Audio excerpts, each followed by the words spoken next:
At 02:33 on October 10, 2025, a Russian airbase valued at $500 million ceased to exist as a functioning military platform. The destruction did not come from long-range missiles, high-altitude bombers, or massed artillery. It came from 17 drones, piloted by operators with no manned aviation experience, exploiting the physical and operational blind spots of systems believed to be nearly invulnerable. What follows is a minute-by-minute account of that attack and the technical, tactical, and logistical factors that made it possible. At 02:33, the 96L6 cheeseboard radar swept the skies over Kalinó Airbase. Part of an S-400 battery responsible for shielding the installation, it served as the primary surveillance system for a site worth roughly $500 million. But the night sky concealed a threat engineered specifically to slip through its detection envelope: a swarm of 17 drones. The attacking formation, informally called the Hive Mind, consisted of 2 drone classes. 7 Peron F2 heavy drones carried thermobaric warheads, while 10 lighter units known as Wasps were fitted with modified RPG grenades.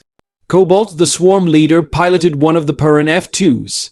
The assault depended on a balance of heavy explosive power and highly maneuverable, low-signature platforms.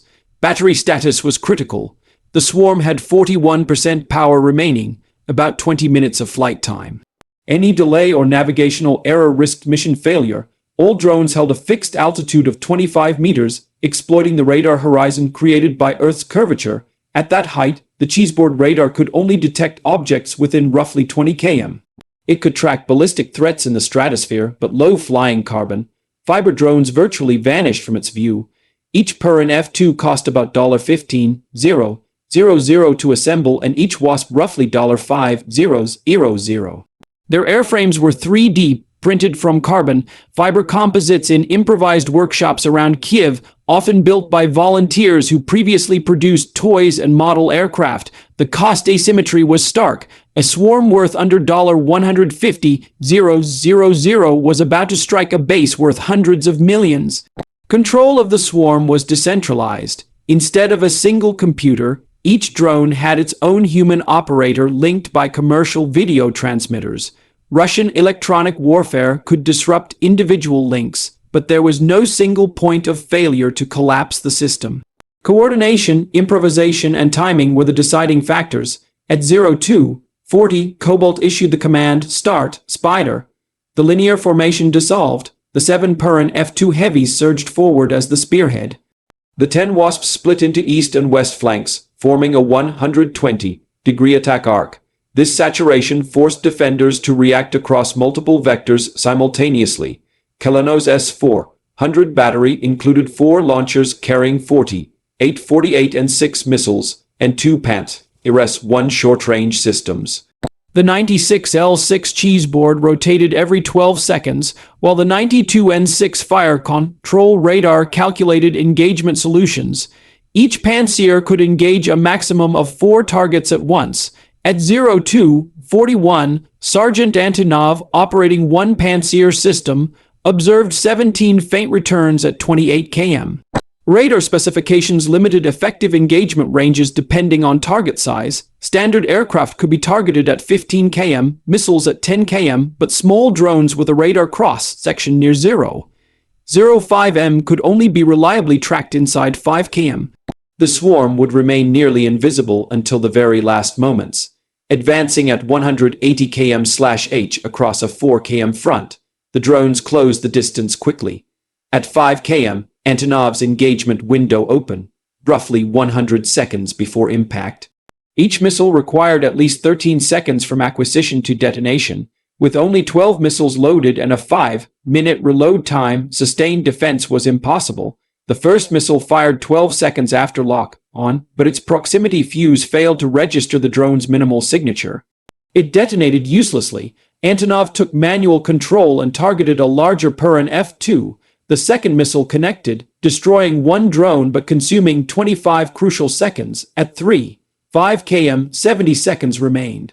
2 U-35 interceptor jets scrambled from Baroness Airbase, climbing at supersonic speed, but would need 7 minutes to reach the area.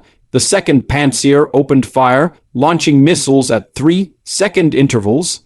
2 Wasps were hit, 14 drones remained. The final assault sequence, Protocol Viper, began. The remaining 6 Peron F2s and 8 Wasps initiated precision semi-suicidal maneuvers. Heavy drones dove onto command bunkers, radar towers, and fuel depots, maximizing kinetic and thermobaric effects. Lighter drones weaved through terrain shadows and debris, attacking from erratic vectors. Both Pantsirs exhausted their ammunition with limited success. The S-400 battery attempted to fire 2 48-6 missiles, but these weapons were designed for high-altitude aircraft, not low-flying carbon fiber drones at distances under 2 km. Their effectiveness was negligible. By 02:47, 12 drones penetrated the inner 500-meter perimeter. With 8 simultaneous attack vectors, operators had no remaining tactical response. The first Peron F2 struck the reinforced command bunker door at 02:47:20. Its thermobaric warhead dispersed an aerosolized fuel mixture, then ignited it, producing extreme overpressure and heat that obliterated the interior. A second heavy drone entered the main ventilation shaft and detonated inside, destroying life, support, and server systems. At 02:48, 2 Peron F2 slammed into the base of the 96L6 cheeseboard radar mast. The 30-ton antenna collapsed, severing the installation's primary surveillance capability. A Wasp drone hit the fuel depot's pressure valve, triggering the rapid deflagration of vaporized kerosene. The tank's roof blew off, producing a fireball estimated at 20 degrees C that illuminated the base like a sunrise. The remaining light drones attacked hangars, barracks, transport vehicles, and electrical nodes. By 02:51, the U-35s arrived to find no active radar signals. Kalinó had been wiped from the electromagnetic spectrum. 17 3D-printed drones, guided by human operators, exploited radar blind spots, saturation principles, and thermobaric physics to neutralize one of Russia's most heavily defended air bases. The strike demonstrated that low-cost unmanned systems combined with distributed human control and tactical creativity can overwhelm advanced defensive infrastructure and reshape the realities of modern base defense and unmanned swarm warfare.